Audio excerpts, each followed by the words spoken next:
Well, hello there. Welcome to our channel, my friend Bob. We'll talk about pollinators. The reason talking about pollinators is that what we're learning in the society we live, we have started using a lot of chemicals to kill mosquitoes, ticks, you name it. Surely they're killing those things, but they're killing your pollinators also. Whenever we think of pollinators, we typically think of these flies, birds. It's much more than that. And this is what we'll try to get into it today. Hello, Bob. Hello there. Good to see you again. Good to see you all again. So about pollinators, mostly people talk about insects, Yep. birds. Can we start with whatever we have always thought, or at least I have always thought, the insects? Sure. Pollinators are what makes it happen. Without pollinators, the garden just nothing's going to grow. Nothing's going to produce. Probably when you say pollinators, first thing that comes to mind are going to be bees, and there's a ton of different bees. You have honeybees, you have mason bees, you have carpenter bees.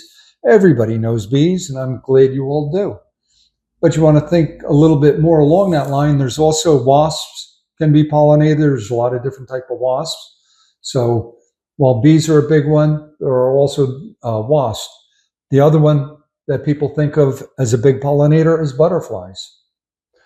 I also like to think there's sort of like the butterfly that went to the dark side would be moths. There's a lot of different moths that help pollinate flowers. And along with those, though, with moths and butterfly, they can not only help, they can also cause some destruction. There's a lot of their caterpillars are destructive to our plants. So they're sort of a two-edged sword.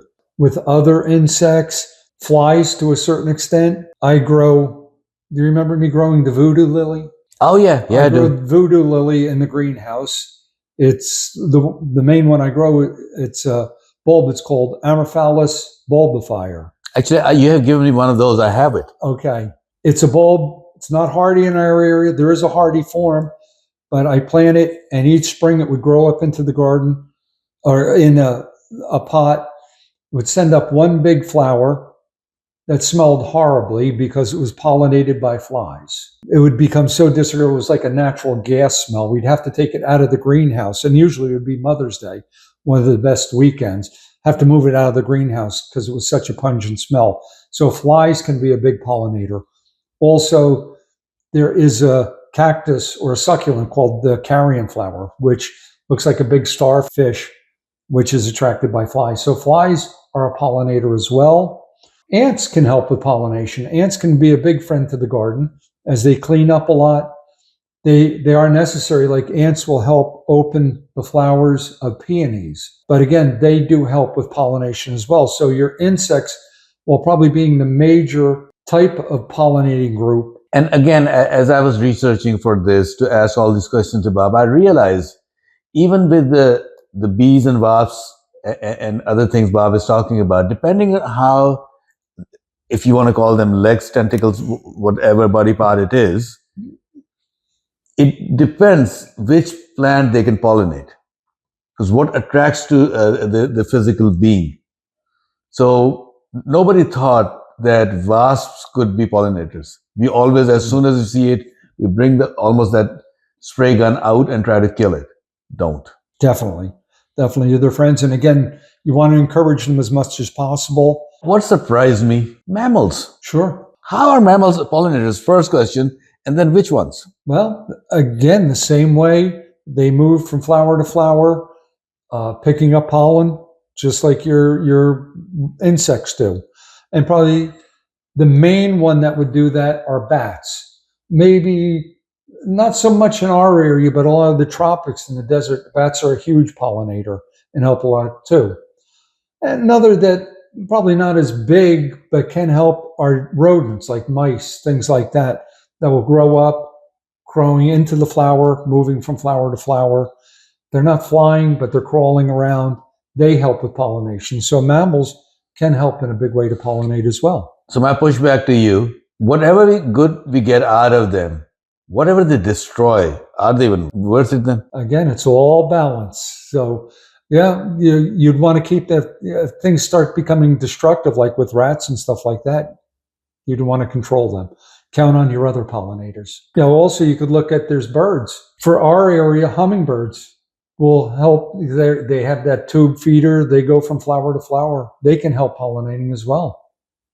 Other birds in other areas will help, but in our area, it's mainly the hummingbird. Any other bird in our area? Because I've heard that there are other birds. I don't even know what a sunbird is. Sunbirds aren't really in our areas. I think they'd be more in the tropics. Again, I think in our area, it's mainly the hummingbird, other birds, wrens like that may help in a minor way, but definitely not. You wouldn't look to encourage them just for pollination. But I'd encourage them for their insect eating. But they also look beautiful. They're beautiful. Yeah, because all God's creatures. Because how quickly they move is just surprising. You'd be surprised in some areas, even reptiles. Again, you get some lizards or fruit eating, things like that, will get in, and again, in their movements, moving about the plant, touch flowers, touch pollen, move pollen. Frogs, there's different tree frogs, things like that. Anything that moves around that plant has the potential of pollinating. People say you need to self-pollinate. And I almost make fun of them because the way I say it, and I know it's not polite, and we are PG-13, sounds like self-playering. Yes. So that's all it is? Basically. So when people say that go take a toothbrush or something, Q-tip, yep. a Q-tip, and do your pollinating. To do your pollination for tomatoes. Yes. With my corn, I used to do it. Once the top will happen, I'll shake it up a bit. Yep. So things will fall. So I've done that. So as humans, what can we do then? You touched on one thing that's a huge pollinator that most people don't think of. It's not insect, it's not mammal, it's not bird, not reptile. It's the wind. Wind supplies pollination for corn, rice, most of your field crops.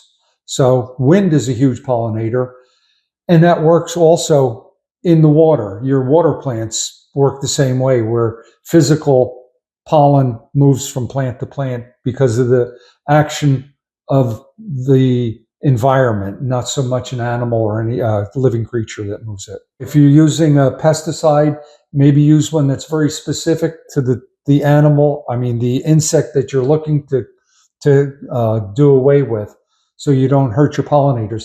Maybe spraying at a certain time, when the insects aren't active, may help. There's a number of different ways you can act in your garden that will help to encourage or not discourage the pollinators that you're looking to help. We have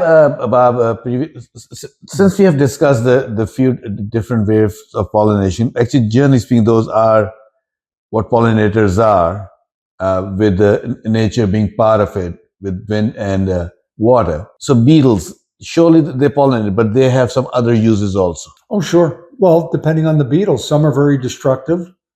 You get the longhorned Asia beetle, things like that, that are major pests or could be major pests. And again, with moths the same way. You have moth, gypsy moth. In your beetles, you do have beneficials. Ladybugs, lady beetles are voracious, beneficial insects that you want to encourage in the garden, as opposed to just pollinators. So definitely it helps to get your beneficials working as well. This particular episode is not about beneficials, it's really about pollinators. But do realize when you start working with nature, sometimes the benefits could be more than one-fold. Actually, there's nothing as one-fold, but would be multiple folds. Right. And this is what you need to understand. I will always encourage you not to use chemicals. And when I use the word chemicals, it's almost pesticides and herbicides. A chemical fertilizer, I would say don't. But then again, I'm on the fence. I try not to. But I will not discourage anybody. Make your own mind. But I will discourage you using chemicals which are herbicides and pesticides. Anything in moderation will help. Encourage native growth, your natural growth around there. You'll get your natural beneficials, your natural pollinators. And that's the key to the whole thing, is encouraging them as well. We do think that we bring you content that helps you and encourages you to start your garden. Start a garden. Bob has said it multiple times. Starting a garden does not mean a huge backyard. It means a couple of pots, a bag of soil, and a couple of plants, and that's a garden. Work with nature, because if we don't have nature, we would not be around anymore. Thank you so much for watching. Keep on watching, and we'll see you soon. Thank you very much for joining us again, and we hope to see you soon. Don't forget to like and subscribe. Bye.